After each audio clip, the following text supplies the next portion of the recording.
It's 8:40, so I think we should begin. So we're going to be doing React hooks today. For those of you who don't know, React hooks are basically an alternate to how things used to previously happen on React. It's if you want to call any function that is happening on the side, you use hooks for that. So, for example, if you want to make it so that when the page loads, you run a specific script, or when the component gets unmounted, as in when the page finishes, you run some script. This is very useful for, like, for example, if you're opening a page and you want to load something right at the very beginning, how do you tell the page to do that? That's you use hooks for that. So let's just begin.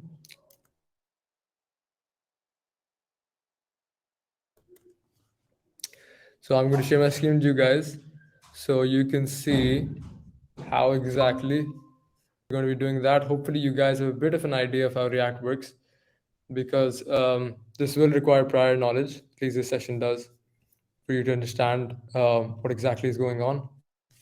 So, so here you can see that I've got, um, can you guys see my screen? Is it visible?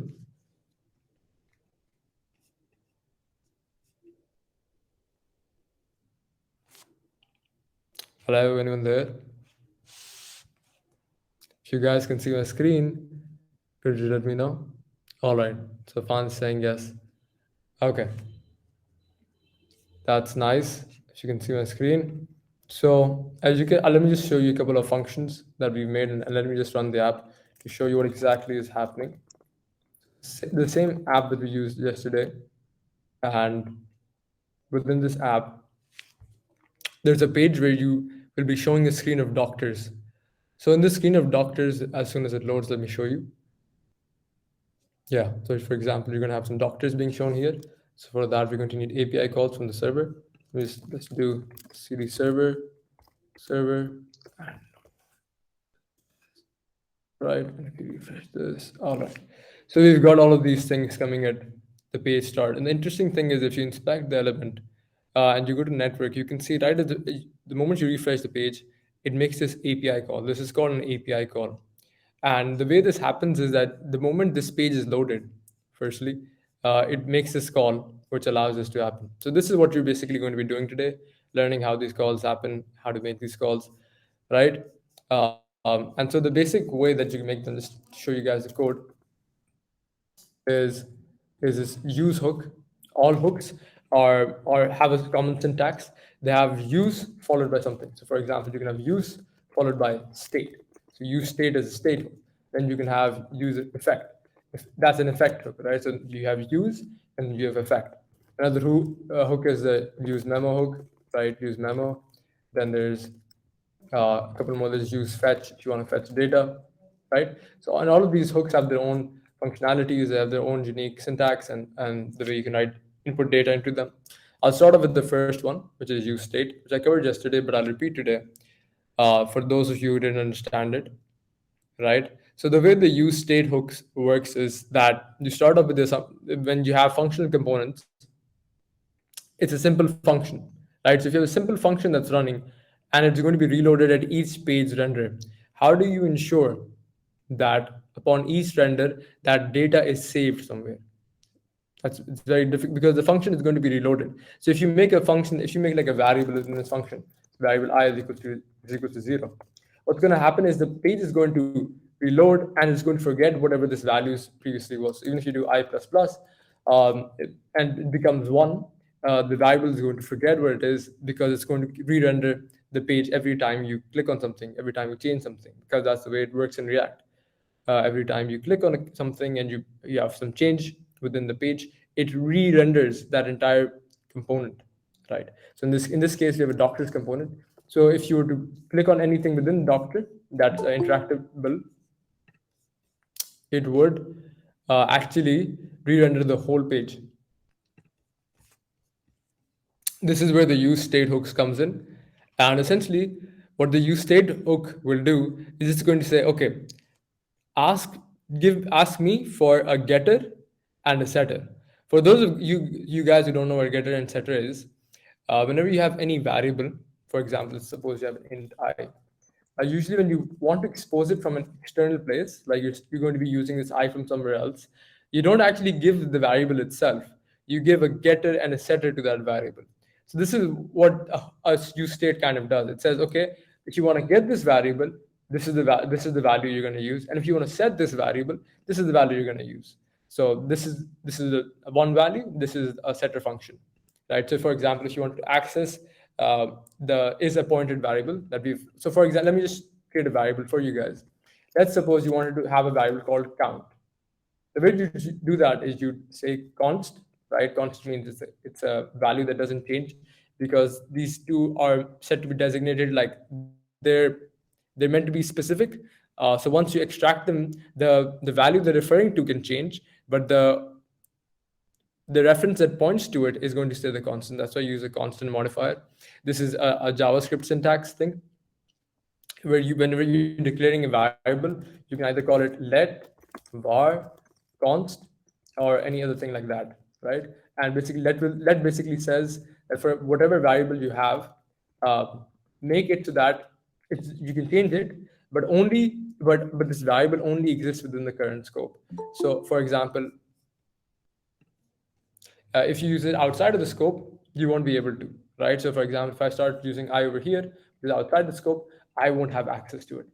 Var is slightly different. Var makes it so that if you have a variable, it's globally declared. And that's why it's deprecated, which means you no longer use it.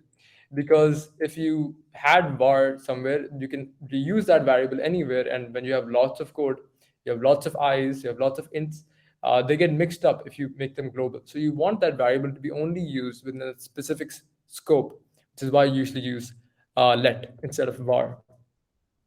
Then lastly, you have const. What does const do? Const basically ensures that any variable you declare, not only is it going to be specific to this scope, but also you can't change it. So for example, if you said const I is equal to 10, you cannot go I is equal to 5 anymore. You cannot go I is equal to 5. This won't work. It's going to say I is a constant. As you can see over here, the error is showing right over here. It's going to say I is a constant, and so this is not possible. So that's to start off with what variables are, and back to what the use state hook does.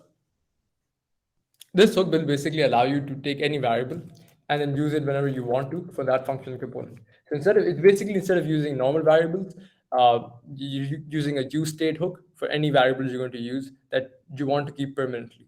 Right? Of course, these are variables that you want to keep permanently, so that each time the page, each time you press something within the page, this variable doesn't forget what it was. There will be times when you don't want to use this method. For example, if you're just using a simple for loop, and you just want to use I is equal to 0, I is smaller than something, I plus plus, then in that case, you don't have to use this use set hook, because that I is only going to exist while this for loop is running. When this for loop finishes, you won't need the I. So that's why for this specific case, you won't need a hook, because it doesn't need to remember what I is the moment it's finished this function, right? But in the cases when you want I to be permanent and you want it to be remembered, then you're going to use state hook. And just for example, if you want to have a count variable which remembers the amount of doctors you have on a screen, what you're going to do is, like for example, in this page, there. Let me just comment this out. So if you go, you can see the number of doctors on the screen. Let's suppose you wanted a count variable that would store how many doctors there are. So the way you do this is you would go const count, comma, set count. This is how you get the value, and this is how you set the value, right? And then you're going to say is equals to use state, because that's the hook we're going to use, and that's it basically. And now that count variable can be used whenever you want to. That's how the use state hook works. And that's basically it for the use state hook. Just remember that so now if you want to use the count variable, you're going to do console.log count, for example. Okay, let me just actually just do that shortcut for this. Right, this. All right, and now if you go over here, you refresh it, it should. It's going to function call. Oh, I'm sorry, I wrote all these things over here. Okay, let me just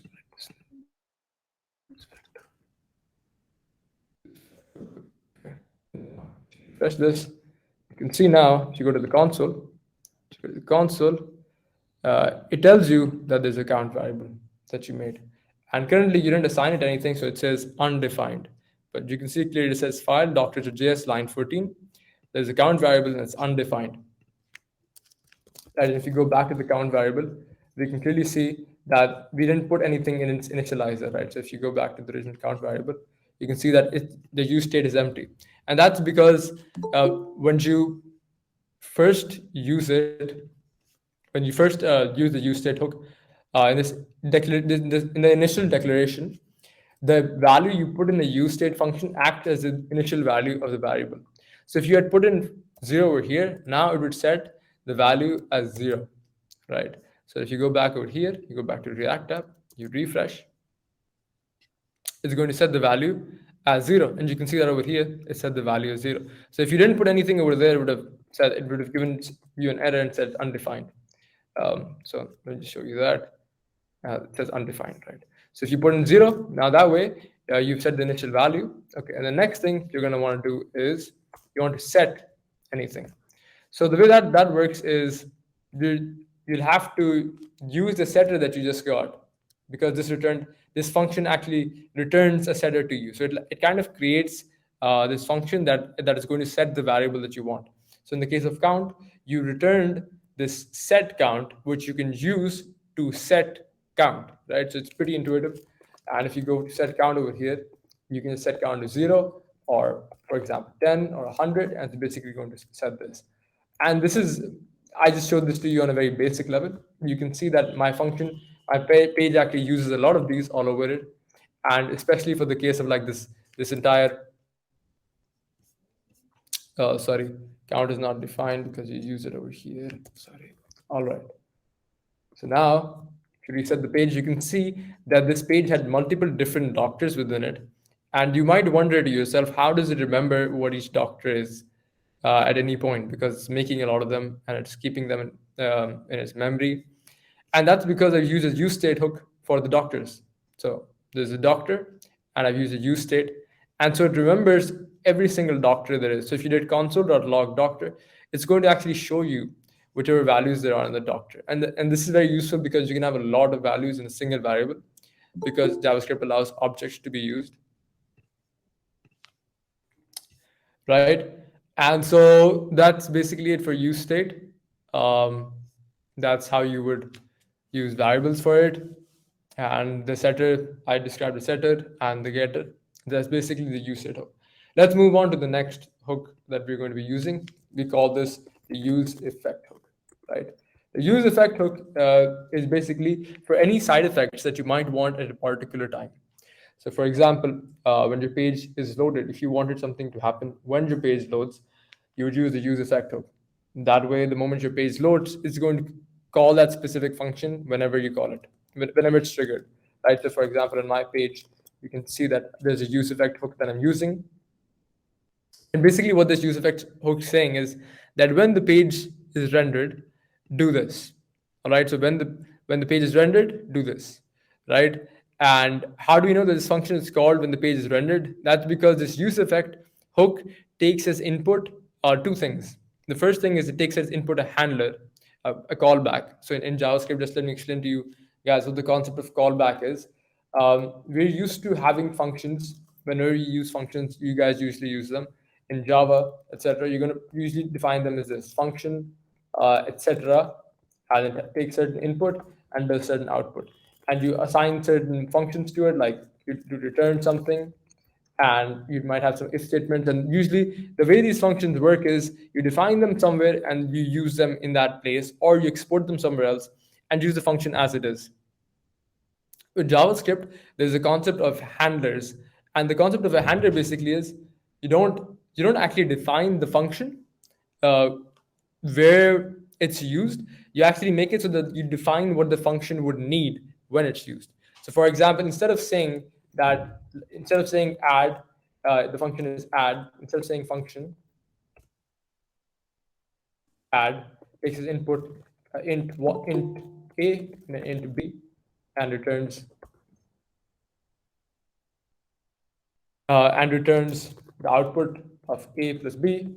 You wouldn't do that. you would just say, okay, the function add does has a name, and it just takes as input two variables,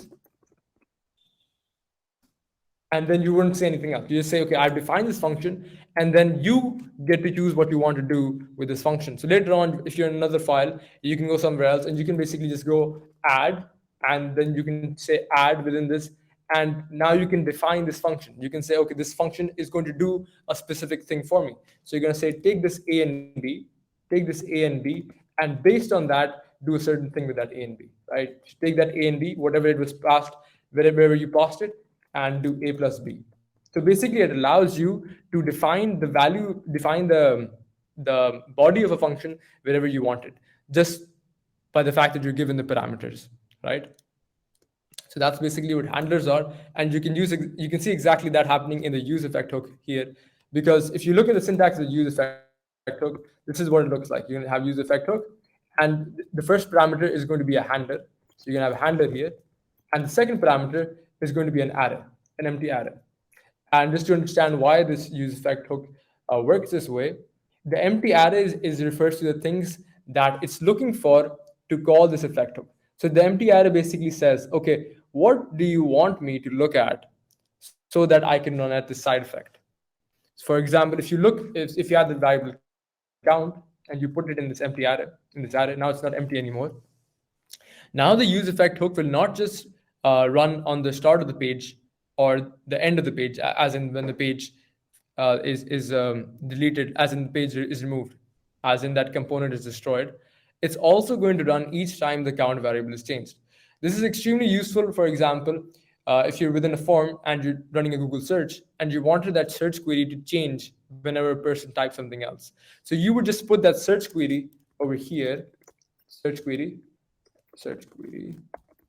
and each time the search query changes, this effect function would be called and would run whichever handler you put inside it.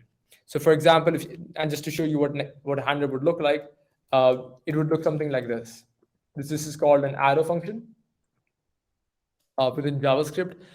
For those of you who don't know what arrow functions are basically ways of defining a function so that it's not exactly bound to a specific space.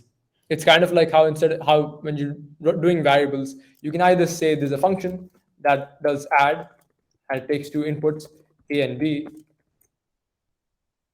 A comma int B, and returns their addition.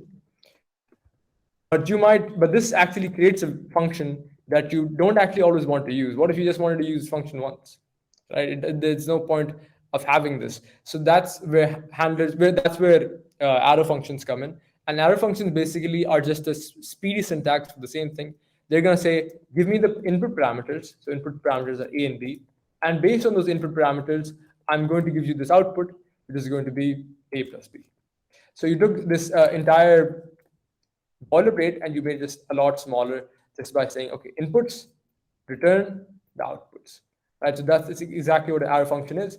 And so for even in this case, the arrow function is basically going to say, okay, let me take these inputs, and based on that, I'm going to do certain things. So in the case of the search query function, you'd probably want to call the results of the search query, right? So each time the search query is updated, is going to call this effect hook and run this function, so that's going to update the results of the search query. So this is exactly how you would achieve something like in Google. It's search query, for example, right? Search query. Just to show you guys an example, you can see how it updates as you type something. So this effect hook would be exactly how you would achieve something like this, by constantly monitoring changes, and each time you have a change, it's going to change something, some variable within the function, some variable within the components. So that would be your use effect hook, right? And just as a small, just to show you guys what else a use effect hook can do. When you're using it, it also has cleanup function. So for example, if you start a page, and the moment the page starts, you want to add a listener, right? A listener is a resource, which is basically going to say, okay, if anything changes somewhere, so for example, if you have db.add listener, this would basically add a listener to a database, and constantly check for updates. The moment it gets an update, it's going to update something within your files or within your screen, right? But when you have these resources, you would want to shut them off when that function is no longer used, right? This is where the cleanup function of the use effect hook comes in, where it has a return value, and the return value has exactly the same thing, where you can close whatever you wanted to do. So you can just return bb dot close listener, and when the whole component unloads itself, which is basically means you move on to a different page or you close that component so that it no longer exists, this section of the code will be run and will basically clean up whatever dirt you might have made, right? Like by adding listeners and stuff like that. So that's just exactly what a use effect hook is. So for now, we've covered the use state hook, we've covered the use effect hook, and I've shown you guys how you can use it practically, how it's going to be triggered when the page starts. You guys, I hope that made sense. And you can see over here that I've myself used the get doctors within the use effect hook, so that the moment the page loads, it runs this function. If I didn't put this, the page wouldn't know when to run this function. It just wouldn't know. So this just simplifies that procedure. All right. I'm going to ask you guys for some questions that you might have. If you don't have them, we can move on to certain other things. But किसी को सवाल हो तो please डाले मत. मैं काटूंगा नहीं. I'm sure you guys have questions. I had a lot of them. So if you do, I'm here to help.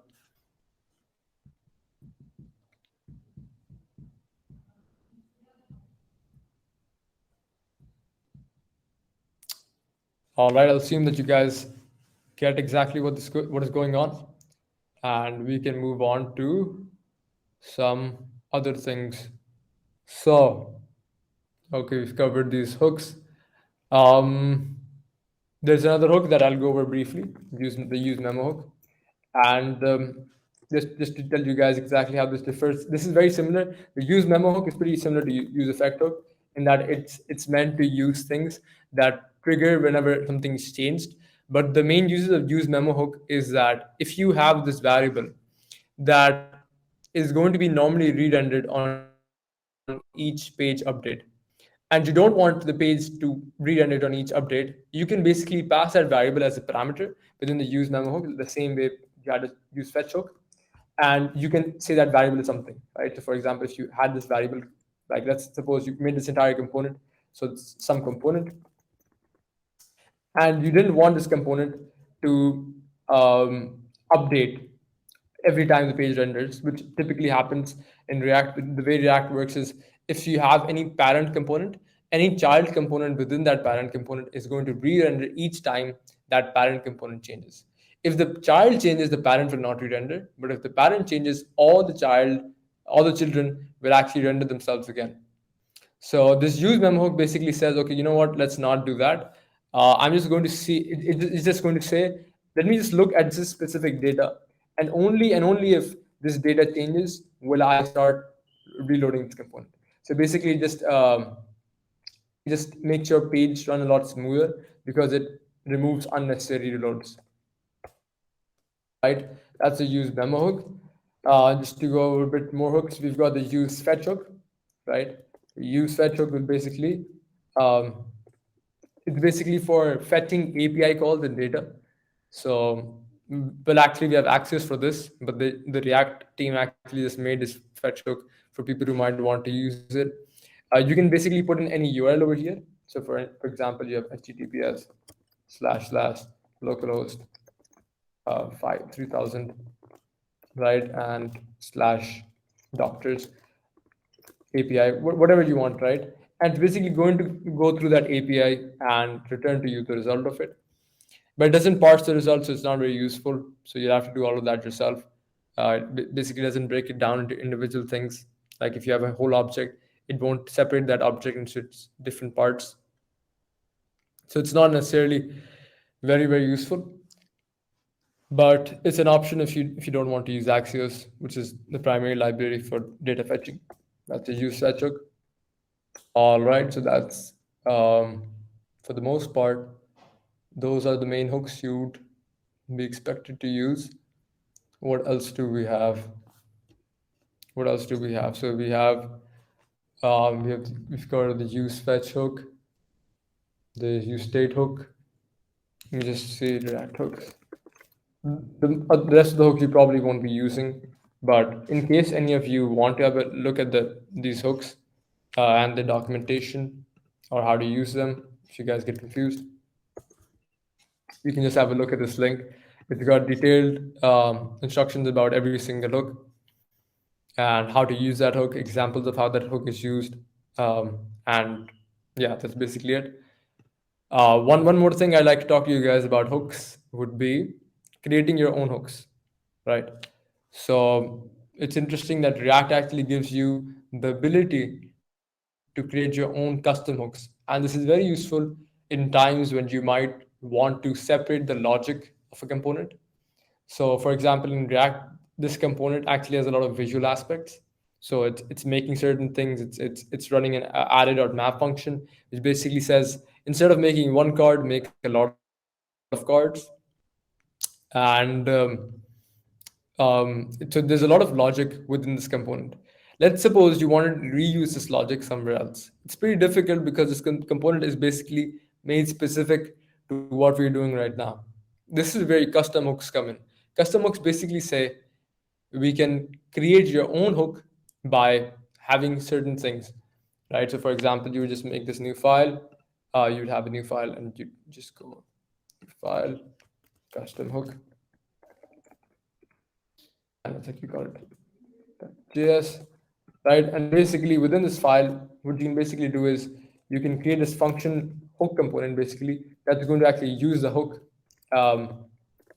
right? And using that hook within its body, you can create the entire thing that you're using somewhere else. So for example, if you wanted to load some data with this hook, you can just say return data, etc.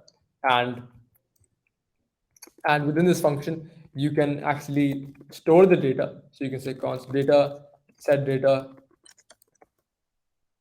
equals to use state, right? And then do etc. Fetch something, just to give you guys an example of what you want to do, and then return that data, and then you can make this entire thing a single hook. So that way, each time you want to run this data fetching, you can actually run it within any file just by making it on a custom basis. And this applies to any logic that you might want to integrate into your application. It's very useful when you have larger apps and you want to make logic reusable for different components. So yeah, that's basically it when it comes to hooks. It's kind of, can you call an API using Axios? Or you want to see Axios? Sure, I'll do that for you. Let me just delete this. I think I do it somewhere over here. Axios, okay, yeah. Okay. So I do it over here, but I'll show you guys from start how this works. Okay, so basically, Axios is a data fetching library. I'm sure you guys already know this. And the way Axios works is that you give Axios any specific URL, and based on that URL, it's going to give you certain outputs. So I'll actually show you guys, demonstrate that within this use effect hook, so you guys can actually see these things in real time. So I've already made this API on the back end, so you guys can see what it's doing. It's on localhost 5001. It's doctors. Let me just check what the API roots are. Cannot. Yeah, but you're getting some data over here as well, so you can just use that. So it's returning the name of the doctors that you have, right? So you can see the name, Ed Gleason, username, etc. This is basically an API. Your computer is basically returning a set of data to you from a specific port. Now Axios needs this data, so as a JSON, it's going to retrieve from this specific URL and then parse it and then give it to you. That's basically what Axios is going to do. So Axios does need a URL to use. All right, and the way you're going to use it, let's just write it over here. Axios, the keyword for Axios. Keep in mind you're going to have to install Axios to use it firstly. The way you install it over here, in case you guys don't know, is this very simple function. It's called npm install Axios, right? And it's just going to run this. And once it's done, it's going to let you know what it is. So it sees, so you can see over here that it did something with Axios and install the things that you need to update the package, etc. Once you install that, you can import it in any file that you want to use. So you want to have, you can import, right, Axios from Axios, right? That's how you'd import it. And let's put a semicolon. Now currently it's going to give you an error because I already imported it above, but that's how you, then you can just use Axios over here, and it's very simple to use. It's literally axios.get whatever data you want to get, and within this get function, you want to first input the URL string you want to use. So in my case, that would be something like https / whatever this thing is, right? It's localhost 5001. Let's put localhost 5001, right? And then based on this, it's going to give you a promise. So you have to understand a bit of how promises work in JavaScript and what they are. A promise is basically such that you know that the result of this won't come immediately. It's going to take a couple of seconds, maybe, or a couple of milliseconds. But because it won't come immediately, your code actually just runs straight through and does not wait for it. So the way you have to actually do it is you have to do something that's called async await, right? These are asynchronous functions. They basically don't, they basically have a thread running side by side that's going to make this Axios call, and when it's going to wait for the data to come. And once that data comes, it's going to wait for it to come. And once it does this, it's like it prompts you to do something. And once it does this, it's like it prompts you a couple of milliseconds. And then based on this, now it's going to wait for the data to come. And once it does this, it's going to wait for the data to come. And then based on this, it tells the code, okay, here you can have it.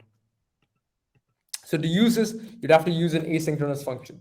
So you have to make a function called like async function, um, function get, right, and async, and you'd have to basically do this, and then you have to write whatever you want to do in this function, and then you'd have to put the Axios within this function. So you have to say await Axios or Axios.get, and you'd put in the same thing again, which is the URL, right? And then based on this, now it's going to wait for it, and when it gets it, it's going to give you this thing called a response, right? So how do you use that response? You do dot then. Dot basically means that whatever response, whatever you get from that, or based on that, do this. So it's going to go. So it's going to first do this, then it's going to go to the dot then part, and in the dot then part, you can basically input. You can basically get the response from it. So if you write in response over here, it's going to get the response from it over here.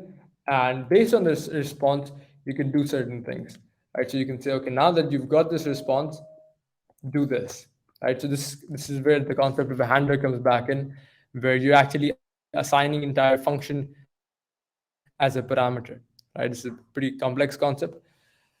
And so you can just say, okay, now you can just say save this response. So save response. All right, you can save this response, and as whatever this is, in this, take this response as a variable.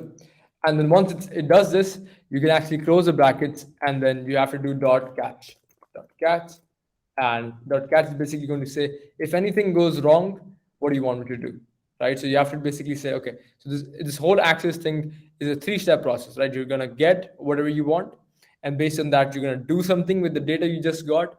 And if the data does not work the way you wanted it to, you're going to catch it.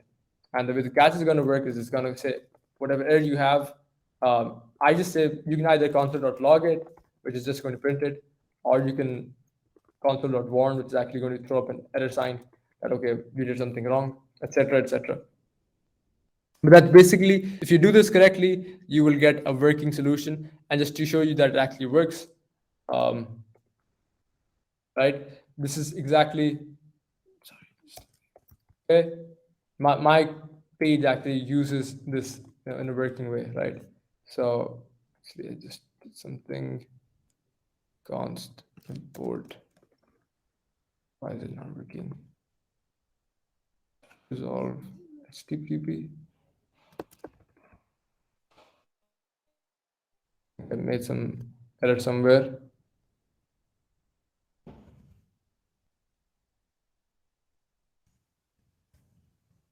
Okay.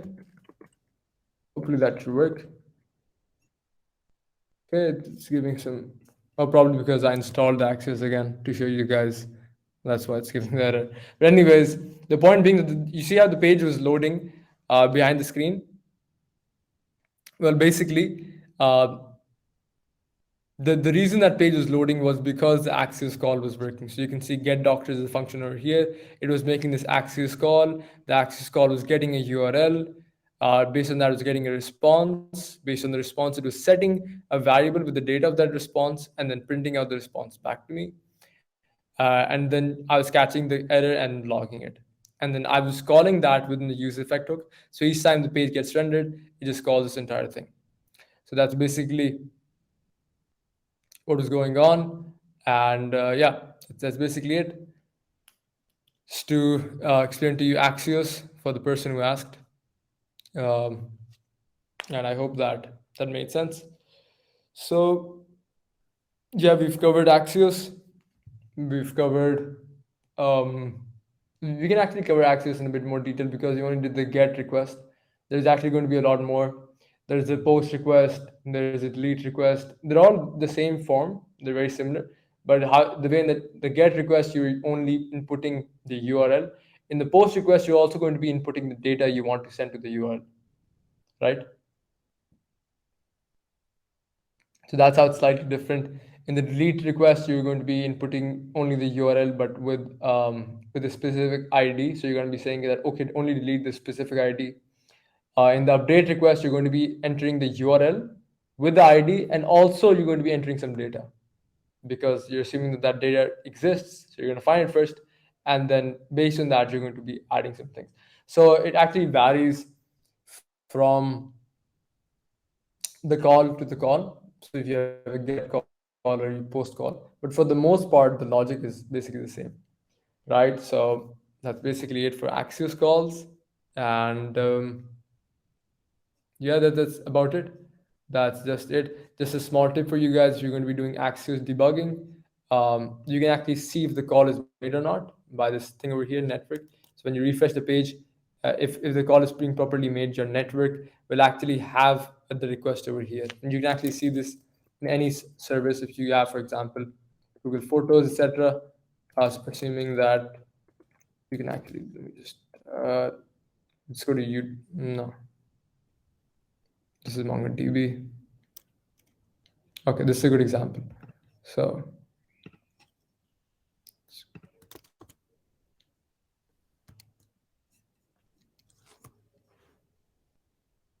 you can see the moment the page is loaded, it made these calls. And so these are basically network calls.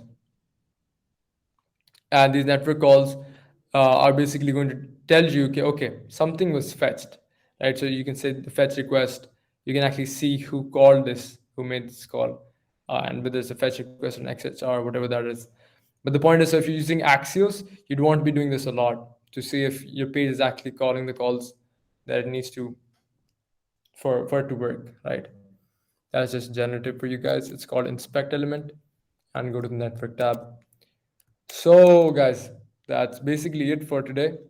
We covered hooks, covered the state hook, we covered the fetch hook, we covered a bit of Axios, and I'm assuming most of you understood what all of this is. Once you apply it practically, you have a lot more questions because these are quite confusing concepts. But I hope this session was useful for you guys, and I'm going to be uploading the recording for any of you to see. That's basically about it. तो आप लोगों मेरी तरफ से खुदाफिज कोई सवाल हो तो बता दें. Just wait for you guys for a couple of seconds if you guys have any questions.